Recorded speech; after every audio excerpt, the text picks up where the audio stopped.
জ্ঞান ফিরল যখন তখন চারপাশ অন্ধকার। পাশে কারোর উপস্থিতি টের পেল উচ্ছ্বাস। পিটপিট করে চোখ খুলল। তারপর পাশ ফিরে তাকাতেই দেখল কেউ বসে আছে। চেহারা স্পষ্ট না হলেও বুঝতে অসুবিধা হলো না এটা প্রেমা। প্রেমা বোধহয় বুঝল উচ্ছ্বাসের জ্ঞান ফিরেছে, তাই তো শুরুতেই বলে উঠল, ভালোই খুন খারাপি শিখেছেন। উচ্ছ্বাস মাথায় হাত দিয়ে হেলান দিয়ে বসে রয়েছে। প্রেমা উচ্ছ্বাসের কপালে হাত দিয়ে চেক করলো জ্বর এসেছে কিনা। স্বাভাবিক দেখে পুনরায় ভালোভাবে বসলো। আবারও বলল, বোবা হলেন নাকি? উচ্ছ্বাস প্রসঙ্গ পাল্টে বলল, এভাবে অজ্ঞান করলে কেন? ইচ্ছে হয়েছিল তাই। কি অদ্ভুত ইচ্ছে তোমার! সব আপনার থেকেই শেখা। বাজে কথা বলো না। প্রেমা চুপ রইল। উচ্ছ্বাস প্রেমার দিকে তাকালো, তারপর পেছনে একবার তাকালো। বোধহয় রনিকে খুঁজছে। জানালার কাছ নামিয়ে একবার এদিকে ওদিকে তাকালো। জায়গাটা একদমই নির্জন। জঙ্গলের মাঝখানে নাকি? কিন্তু এখানে কি করছে তারা? উচ্ছ্বাস প্রেমার দিকে তাকিয়ে বলল, এটা কোথায়? আর রনি কোথায়? প্রেমা হেলান দিয়ে বসে আছে। রনিকে চলে যেতে বলেছি।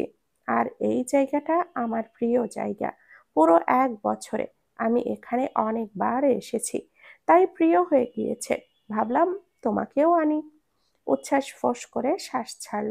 প্রেমার এক হাত নিজের হাতের মুঠোয় নিয়ে নিজের গালে স্পর্শ করলো আর ঠান্ডা আওয়াজে বলল, ভালোভাবে আনলেও তো পারতে। এভাবে অজ্ঞান করার কি দরকার ছিল? টেস্ট করে দেখছিলাম ওষুধটা কাজ করে কি না। কাউকে একটা অজ্ঞান করতে হবে তো। উচ্ছ্বাস অবাক না হয়ে পারল না। তাই বলে শ্ বলেই প্রেমা উচ্ছ্বাসের ঠোঁটে একটা আঙ্গুল রাখলো। একটু কাছে এগিয়ে এলো প্রেমা। আঙ্গুল সরিয়ে আরো কাছে এগিয়ে গেল। তারপর উচ্ছ্বাসের ঠোঁটে আলতো করে একটা চুমু খেলো। উচ্ছ্বাসের হাস্য চোখে তাকিয়েছিল পুরোটার সময়। প্রেমা গাড়ি থেকে নেমে গেল, সাথে উচ্ছ্বাসকেও নামতে বলল। প্রেমা আজ অদ্ভুত কাজ করছে, তবে উচ্ছ্বাসের ভালোই লাগছে। তখন উচ্ছ্বাস কিছুটা হতভম্ব হলো। উচ্ছ্বাস হাস্য চোখে প্রেমার দিকে তাকালো। আচ্ছা, অদ্ভুত সব ইচ্ছে নিয়ে ঘুরছো দেখি। চলো। প্রেমা হাত ধরলো উচ্ছ্বাসের। তারপর বনের ভেতরে দিকে হাঁটা শুরু করলো। জায়গাটা নির্জন হলেও এই মুহূর্তে উচ্ছ্বাসের মনে কোনো ভয় কাজ করলো না, বরং এক ধরনের রোম্যান্স আর কৌতূহল তাকে আচ্ছন্ন করলো। সে দেখল গাছের ঘন পাতার ফাঁক দিয়েও চাঁদের আলো অল্প স্বল্প করে আসছে, আর তাতে পথ চলতে খুব একটা অসুবিধা হচ্ছে না। তবে চারপাশে উঁচু উঁচু গাছ আর লতানো ঝোপঝাড় দেখে মনে হলো অনেক গভীরে এসে পড়েছে তারা। উচ্ছ্বাস এদিকে ওদিকে তাকিয়ে অবাক হয়ে বলল, তুমি সত্যি পুরো 1 বছর ধরে এই জায়গায় আসো? এখানকার সবকিছু তোমার চেনা? প্রেমা এবার উচ্ছ্বাসের দিকে তাকিয়ে ফিরে তাকালো। তারপর বলল, এই 1টা বছর আমার জীবনের সবচেয়ে গুরুত্বপূর্ণ সময় ছিল। আর এই জায়গাটা, এটাই আমার সেই সময়ের গোপন আশ্রয়। আমার গবেষণাগার বললেও ভুল নয়। তা কি কি গবেষণা করলে? কিভাবে মানুষ খুন করতে হয়? স্বামী স্ত্রী দুজনেই খুন হলে খারাপ হয় না? এই বলেই নিজেই হেসে উঠল উচ্ছ্বাস। প্রেমা খুব ভুরু কুঁচকে এক পলক তাকালো শুধু। একটু পর যখন ঘন জঙ্গল ফুরিয়ে এলো, উচ্ছ্বাস যেন শ্বাস নিতে ভুলে গেল। সামনে এক অবিশ্বাস্য দৃশ্য। বিশাল খোলা এক মাঠ। ঘন সবুজে মোড়ানো সেই মাঠের পাশ দিয়েই বয়ে চলেছে ছোট্ট একটি নদী। চাঁদের আলোয় তার জল চিকচিক করছে, যেন রূপোর ফিতে কেউ বিছিয়ে দিয়েছে। নদীর ওপারে এক ফালি বালির চর, আর তারও দূরে গাছের আড়ালে আবছা দেখা যাচ্ছে একটি কুঁড়ে ঘর। চারপাশের নীরবতা, গাছের পাতার ফিসফিসানি আর নদীর জলের মৃদু কলকল শব্দ, সব মিলিয়ে এক মায়াবী পরিবেশ সৃষ্টি হয়েছে। এটা দেখে উচ্ছ্বাসের মনে হলো পৃথিবীর কোনো এক গোপন কোণে লুকিয়ে থাকা এক জগৎ। উচ্ছ্বাস মন্ত্রমুগ্ধের মতো তাকিয়ে থাকলো কিছুক্ষণ। তার মুখে কোনো কথা জোগালো না। সে কল্পনাই করতে পারেনি এমন একটি জায়গা থাকতে পারে যা শহুরে কোলাহল থেকে এত দূরে, এত শান্ত ও স্নিগ্ধ। অবিশ্বাস্য! উচ্ছ্বাস ফিসফিস করে বলল। সে প্রেমার হাতটা শক্ত করে ধরল। এটা তুমি কোথায় খুঁজে পেলে? এ তো একটা শিল্পকর্ম। প্রেমা উচ্ছ্বাসের অবাক হওয়া মুখটা দেখে ভুরু কুঁচকে বলল, প্রথমবার যখন এসেছিলাম আমারও ঠিক একই অনুভূতি হয়েছিল। এই নির্জনতা, এই প্রকৃতি, এ আমাকে অনেক কিছুই দিয়েছে। শান্ত থাকতে শিখিয়েছে, আর লক্ষ্য স্থির রাখতে সাহায্য করেছে। তার তারা ধীরে ধীরে মাঠ পেরিয়ে নদীর ধারে গিয়ে বসলো। নদীর ঠান্ডা জল ছুঁয়ে যাচ্ছিল তাদের পা। উচ্ছ্বাস প্রশ্ন করলো, কিন্তু তুমি এখানে কি করতে? শুধু কি শান্তি খুঁজতে, নাকি অদ্ভুত কথাবার্তা যে বলো না যে? প্রেমা একটা দীর্ঘশ্বাস ফেলে আকাশে তাকালো। সেখানে হাজারো তারা মিটমিট করেছে। না, আমার মন খারাপ হলেই এখানে আসতাম। ওই যে দূরের ওই কুঁড়ে ঘর, আমি জানি না ওটা কার, তবে ওটা পরিত্যক্ত ছিল। আমি ভালোভাবে সাজিয়েছি, প্রমাণ, নথি, সাক্ষী সবকিছু ওখানেই। ওটাই হলো আমার কাজের গোপন আস্তানা। উচ্ছ্বাস প্রেমার হাতটি নিজের হাতের মুঠোয় নিয়ে তুলে নিল। তার চোখে এক গভীর শ্রদ্ধা। প্রশ্ন করলো, কেউ যদি চুরি করে কিছু করলেও বাকি, আমার কাছে সবকিছুর এক্সট্রা কপি রয়েছে। তোমার কি আমাকে বোকা মনে হয় নাকি? না না, তুমি তো বুদ্ধিমতী, বোকা কেন হবে? বলেই বোকা বোকা হাসলো। প্রেমা মুখ বেঁকিয়ে বলল, মজা নিচ্ছ নাকি? মাথা ফাটিয়ে দিব। উচ্ছ্বাস অবাক হয়ে বলল, 1 বছর উচ্ছ্বাস হয়ে গেল, এখনো ওইসব বাচ্চামো যায়নি তার? কি বাচ্চামো? হ্যাঁ, স্বামী যদি দোষ করে তাহলে তো স্ত্রীর তাকে শাস্তি দিতেই হবে। আমি আবার দোষ করলাম কখন? তখনই প্রেমা উচ্ছ্বাসের চুলটা টেনে ধরল। উচ্ছ্বাস চেঁচিয়ে বলে উঠল, আরে কি করছো? ছাড়ো। আমাকে কি টাকলু বানাবে নাকি? বাহ, ভালোই বাংলা শিখেছেন। উচ্ছ্বাস প্রেমার দিকে তাকালো হেসে। মনে হলো আবারও স্কটল্যান্ডে কাটানো সেই দিনে ফিরে গিয়েছে। উচ্ছ্বাস হুট করেই প্রেমাকে কাছে টেনে গভীর আবেগে জড়িয়ে ধরল। তার মাথায় আলতো করে চুমু খেলো। যদি আইন কিছু করতে না পারে, আমিই সব করব। তবুও পরিশেষে আমরা যেন এক থাকি। প্রেমা মাথা নাড়ালো। দীর্ঘ আলিঙ্গনের পর তারা আবারও নদীর ধারে ফিরে বসলো। একে অপরের কাঁধে মাথা রেখে তারা অপেক্ষায় রইল ভোরের। ধীরে ধীরে পূর্ব দিগন্তে লালিমা ছড়াতে শুরু করেছে। রাতের তারারা ফিকে হয়ে যাচ্ছে। জল নদীর ধীরে ধীরে লালচে আভাই ধারণ করলো। কুঁড়েঘরের মাথায় ভোরের আলো ঠিকরে পড়ল। ভোরের সেই সোনালি সূর্যোদয় যা তারা একসাথে দেখলো, তা যেন তাদের জীবনের এক নতুন শুরুর প্রতীক। চারপাশে পাখির কিচিরমিচির আর নদীর কুলকুল ধ্বনি, সব মিলিয়ে যেন এক নতুন দিনের আগমনী গান। দুজনের মনেই যেন এক নতুন কথা, প্রত্যয়, নতুন আশা। এক অন্ধকার পথ পেরিয়ে তারা এখন আলোর দিকে হাঁটতে শুরু করেছে। উচ্ছ্বাস মনে মনে বলছে, শেষটা যেন সুন্দর হয়। এদিকে প্রেমা মনে মনে বলল, আমার জীবনের সব বিলিয়ে হলেও তুমি যেন সবসময় ভালো থাকো উচ্ছ্বাস। উচ্ছ্বাস বাসায় ফিরল। যখন দেখলো বাসার দরজা খোলা, উচ্ছ্বাস ভয় পেয়ে গেল। দৌড়ে ভেতরে ঢুকলো। ভেতরে ঢুকতেই অবাক হলো উপমা বেগমকে দেখে। উচ্ছ্বাস হাঁপালো এক প্রকার। উপমা বেগম খাবার রেডি করে টেবিলে রাখছিলেন। উচ্ছ্বাসকে এভাবে দৌড়ে আসতে দেখে অবাক হয়েছেন। প্রশ্ন করলেন, কি হয়েছে বাবা, ভয় পেয়েছিস? উচ্ছ্বাস সোজা হয়ে দাঁড়িয়ে মায়ের দিকে এগিয়ে গেল। সে ভয় পেয়েছিল তার প্রয়োজনীয় ফাইল, ডকুমেন্টস চুরি হয়ে গেল নাকি, সেই ভয়ে। তবে মাকে এখানে দেখে হাঁপ ছেড়ে বেঁচেছে। কাছে গিয়ে মাকে জড়িয়ে ধরল উচ্ছ্বাস। আজ প্রায় 1 বছর পর দেখছে বোধহয়। যেদিন বাড়ি থেকে বেরিয়ে গেল এরপর আর বাড়িতে পা বাড়ায়নি। উপমা বেগমও কখনো উচ্ছ্বাসকে দেখতে আসেননি, হয়তোবা কোনো কারণে। তবে আজ হঠাৎ এখানে কেন আসলেন সেটা উচ্ছ্বাস জানে না বা জানতে চায়ও না। উপমা বেগম ছেলের পিঠে হাত বুলিয়ে দিলেন। কতদিন পর তোমায় দেখছি বাবা। দেখো, আজ তোমার সব পছন্দের খাবার রান্না করেছি। বৌমাকে নিয়ে আসলেও পারতে। উচ্ছ্বাস তাকালো মায়ের দিকে, হাসলো সে। আমি ফ্রেশ হয়ে আসি, তারপর খাবো, কথা বলবো। আপাতত আমি এখন অপবিত্র। গতকালই কিছু একটা করে ফেলেছি। উপমা বেগম কোনো কিছুই বললেন না, মাথা নাড়ালেন শুধু। উচ্ছ্বাস নিজের রুমের ভেতরে গেল। উচ্ছ্বাস তার মাকে সন্দেহ করে না কখনোই, এমন ভাবনা সে আনতে পারে না। তবু একবার আলমারি খুলে সমস্ত ফাইল, ডকুমেন্ট, প্রমাণাদি দেখলো আছে কিনা। সবকিছু ঠিকঠাক আছে দেখে স্বস্তির শ্বাস ফেলল। তারপর ফ্রেশ হতে ওয়াশরুমে ঢুকলো। ডাইনিং এ বসে খাবার খাচ্ছে উচ্ছ্বাস। উপমা বেগমও সাথে খাচ্ছেন। উপমা বেগম প্রশ্ন করলেন, প্রেমা কেমন আছে? উচ্ছ্বাস খেতে খেতেই জবাবে বলল, ভালো আছে মা।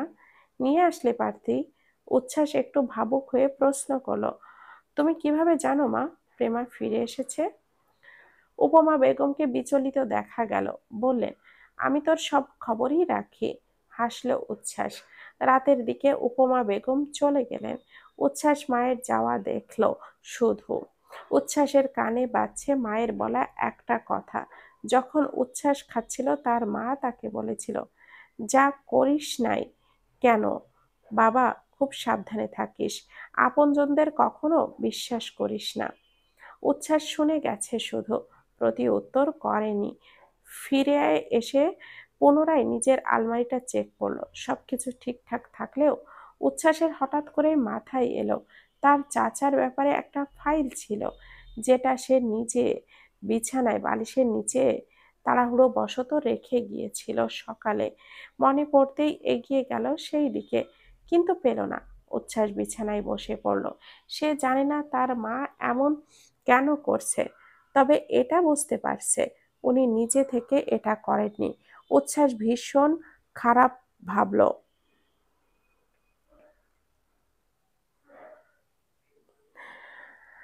আব্দুল মোতালেব আর মইনুল তাজওয়ার চিন্তিত মুখে বসে রয়েছেন। এসির ঠান্ডা হাওয়াতেও ঘামছেন তারা। আব্দুল মোতালেব বেশ রেগে মেগেই বললেন, তোমার ভাইপোকে আমি ছাড়বো না মইনুল। মইনুল আব্দুলের দিকে তাকালো। পুলিশ আসছে তোমাকে গ্রেপ্তার করতে।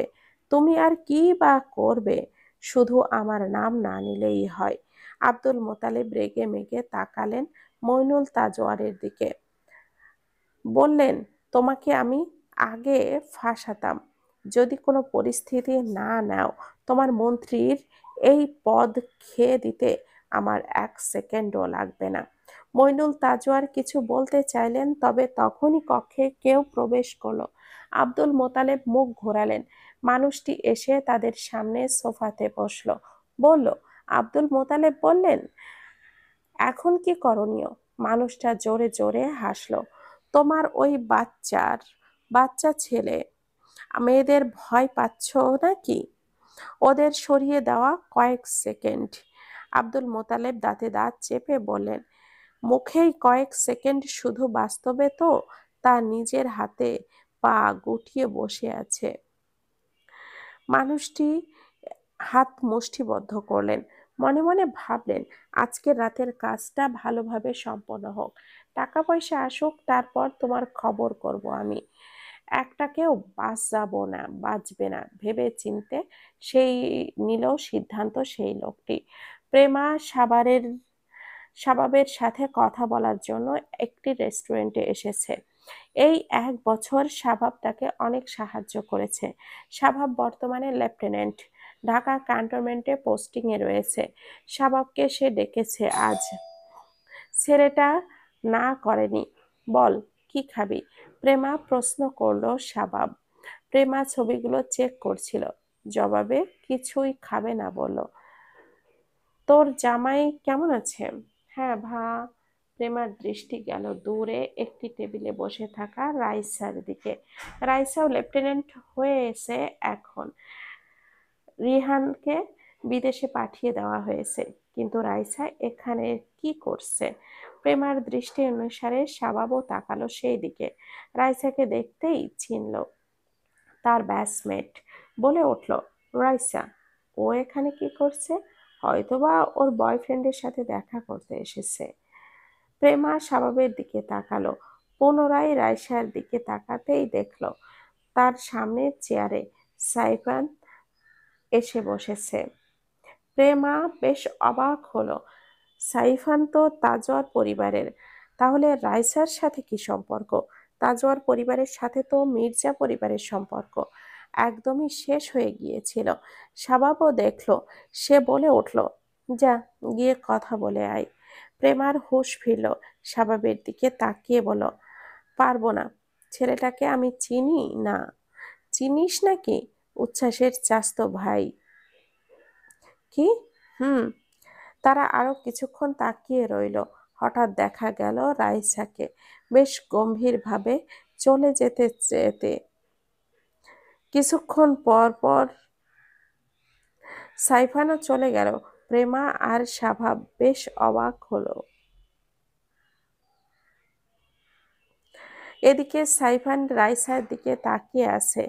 এই মেয়েটার সাথে তো তার পরিচয় অনেক দিন আগেই, কিন্তু সে ভাবতেও পারেনি তার বাবা এই মির্জা বাড়ির মেয়ের সাথে তার ডেট ফিক্সড করবে। যেখানে মির্জা বাড়ির সাথে তাদের কোনো সম্পর্ক নেই। এমন নয় যে সাইফানও বাবার পক্ষে, সে সবসময়ই ন্যায়ের পক্ষে ছিল। সাইফান উচ্ছ্বাসের সাথে যোগাযোগ রেখেছে, কথা হয় মাঝে মাঝে। উচ্ছ্বাসও অসুস্থ হলে সাইফানের সাথেই দেখা করে। প্রেমারও আ- এ ব্যাপারে এও জিজ্ঞাসা করেছে বেশ কয়েকবার, কিন্তু উচ্ছ্বাস নিরুত্তর ছিল। কি ভাবছেন? রাইসার কথায় আওয়াজে ধ্যান ভাঙল সাইফানের। সে রাইসার দিকে তাকালো, বলল, কিছু না। রাইসা সোজাসুজি বলে উঠল, আমি আপনাদের পরিবারকে দেখতে পারি না, তাই এখন আমার চলে যাওয়াটা উচিত। আমি ভাবতেও পারিনি যে আপনি হবেন সেই ছেলে। আমার বাবার হয়তো ভুল হয়েছে। এখন আমি আসি। এই বলেই উঠে দাঁড়ালো রাইসা। সাইফান কিছুই বলল না, তার আলাদা পছন্দ আছে। সে নিজেও এইসবে জড়াতে চায় না। রাইসা চলে গেল। সাইফানও চলে গেল। বেশ কিছুক্ষণ পর প্রেমারা সব দেখল।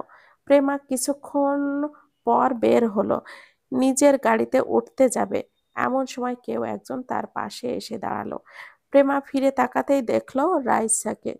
রাইসা হাতের ঘড়ির দিকে তাকিয়ে বলল, চল, কোথাও গিয়ে বসি। প্রেমা ভুরু কুঁচকে তাকালো। রাইসা তাকালো, বলল, এতক্ষণ যাবৎ বাইরে তোর জন্য অপেক্ষা করেছি আমি। জরুরি তথ্য রয়েছে তোর আর আমার।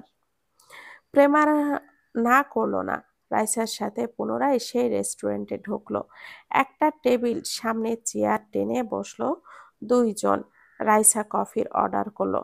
রাইসা প্রশ্ন করলো প্রেমাকে, চাচ্চুর সাথে আর দেখা করিসনি?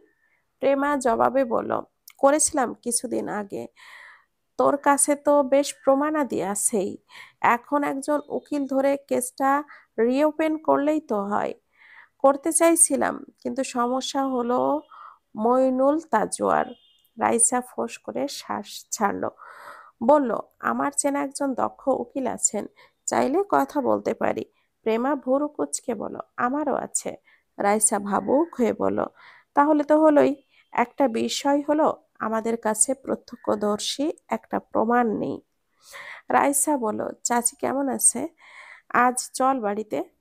প্রেমা এক পলক তাকালো রাইসার দিকে। সে প্রসঙ্গ পাল্টাতে এবার প্রশ্ন করলো, সাইফানকে চিনিস কিভাবে? রাইসা এক পলক তাকালো প্রেমার দিকে। সে সব সত্যি কথাই বলল, বাবা, ডেটের সময় তো হচ্ছে তো। আর তাজওয়ার বাড়ির সাথে আমার কোনো সম্পর্ক। ছেলের সাথে দেখা করতে আসলাম, দেখলাম সাইফান তাজওয়ার বাড়ির সাথে কোনো সম্পর্ক রাখার কোনো ইচ্ছে আমার নেই, তাই না করে দিয়েছি। প্রেমা অবাক হলো, বড় চাচা কিভাবে এই কাজটা করলো, তাও আবার মইনুল তাজওয়ারের ছেলের সাথে। সে তো তার বড় চাচাকে বলেইছে যে এই খুনের পেছনে মইনুল তাজওয়ারের হাত রয়েছে। রাইসা পুনরায় বলল, বাড়ি চল, রিহানও এসেছে, চাচিকেও ডাক, অনেকদিন তো যাস না। রাইসার ব্যবহার আজকে অত্যাধিক ভালো। প্রেমা সাত পাঁচ ভাবল না, তার মাথায় অনেক কিছুই ঘুরছে, তাই বলে উঠল, ঠিক আছে। প্রেমা বড় বোন প্রান্তিকাকে কল দিল। ওপাশ হতে কল রিসিভ হতেই প্রেমা বলে উঠল, আপা, আজকে মির্জা বাড়ি যাব, তোমরাও আসো, অনেকদিন যাই না। প্রান্তিকা হঠাৎ হাতে হতেই গরম গমে আওয়াজে বলল, চাচির ব্যবহার ভুলে গিয়েছিস? প্রেমা জবাবে বলল, তবুও চল না আপা, অনেক দিনই যাই না, আফটার অল আমাদের বাড়ি তো, বাবার বাড়ি তো। প্রান্তিক বলল, তুই যা, আমি এইসবে নেই, মাকে মোটেও জোর করবি না, বলে কলটা কেটে দিল প্রান্তিকা। প্রেমা কিছুই বলল না, সে একাই রওনা দিল মির্জা বাড়ির উদ্দেশ্যে। তবে তার সাইফান আর রাইসার ওপর একদমই সন্দেহ নেই, বা থেকে শুরু থেকেই ছিল। সবাইকে অনেক অনেক ধন্যবাদ এতক্ষণ সাথে থাকার জন্য। গল্পটি যদি ভালো লেগে থাকে তাহলে প্লিজ একটা লাইক করবেন, আর গল্পের পরবর্তী অংশ পেতে হলে আমাদের সাথেই থাকবেন। গল্পটির নাম হচ্ছে প্রেমোচ্ছ্বাস, লেখনীতে নুজহাত মন। পরবর্তী অংশ লেখিকা আপু দিলেই আপনারা পেয়ে যাবেন। প্লিজ সকলে একটু অপেক্ষা করবেন। সকলের জন্য ভালোবাসা অবিরাম। ভালো থাকবেন, সুস্থ থাকবেন। আল্লাহ হাফেজ।